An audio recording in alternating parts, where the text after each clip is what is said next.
एक मनमोहन नाम का युवक था। स्वभाव का बड़ा ही शांत एवं सुविचारों वाला व्यक्ति था।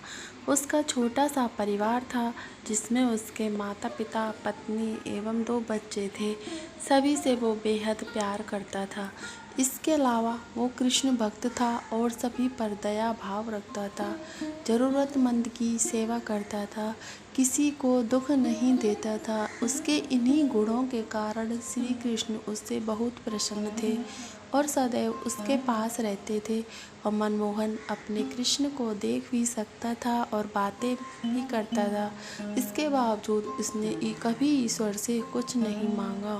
वह बहुत खुश रहता था क्योंकि ईश्वर हमेशा उसके साथ रहते थे, उसे मार्गदर्शन देते थे। मनमोहन भी कृष्ण को अपने मित्र की तरह ही पुकारता था और उनसे अपने विचारों को बांटता था। एक दिन मनमोहन के पिता की तबीयत अचानक खराब हो गई।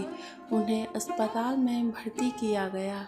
उसने सभी डॉक्टर्स के हाथ जोड़े, अपने पिता को बचाने की मिन्नतें की, लेकिन सभी ने उनसे कहा कि वो ज़्यादा उम्मीद नहीं दे सकते और सभी ने उसे भगवान पर भरोसा रखने को कहा। तभी मनमोहन को कृष्ण का ख्याल आया और उसने अपने कृष्ण को पुकारा। कृष्ण दौड़े चले आए। मनमोहन ने कहा, मित्र तुम तो भगवान हो, मेरे पिता को बचा लो। कृष्ण ने कहा, मित्र ये मेरे हाथों में नहीं है। अगर मृत्यु का समय होगा तो होना तय है। इस पर मनमोहन नाराज हो गया और कृष्ण से लड़ने लगा। गुस्से में उन्हें कोसने लगा। भगवान ने भी उसे बहुत समझाया पर उसने एक ना सुनी। तब भगवान कृष्ण ने उससे कहा, मित्र मैं तुम्हारी मदद कर सकता हूँ, लेकिन इसके लिए तुम्हें एक कार्य करना होगा। मनमोहन ने तुरंत पूछा, कैसा कार्य? कृष्ण ने कहा, तुम्हें किसी एक घर से मुट्ठी भर ज्वार लानी होगी और ध्यान रखना होगा कि उस परिवार में कभी किसी की मृत्यु न हुई हो। मनमोहन झट से हाँ बोलकर तलाश में निकल गया। उसने कई दरवाजे खटखटाए। हर घर में ज्वार तो होती, लेकिन ऐसा कोई नहीं होता जिनके परिवार में किसी की मृत्यु न हुई हो। किसी का पिता, किसी का दादा, किसी का भाई, माँ, काकी या बहन।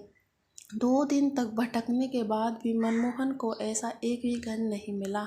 तब उसे इस बात का एहसास हुआ कि मृत्यु एक अटल सत्य है।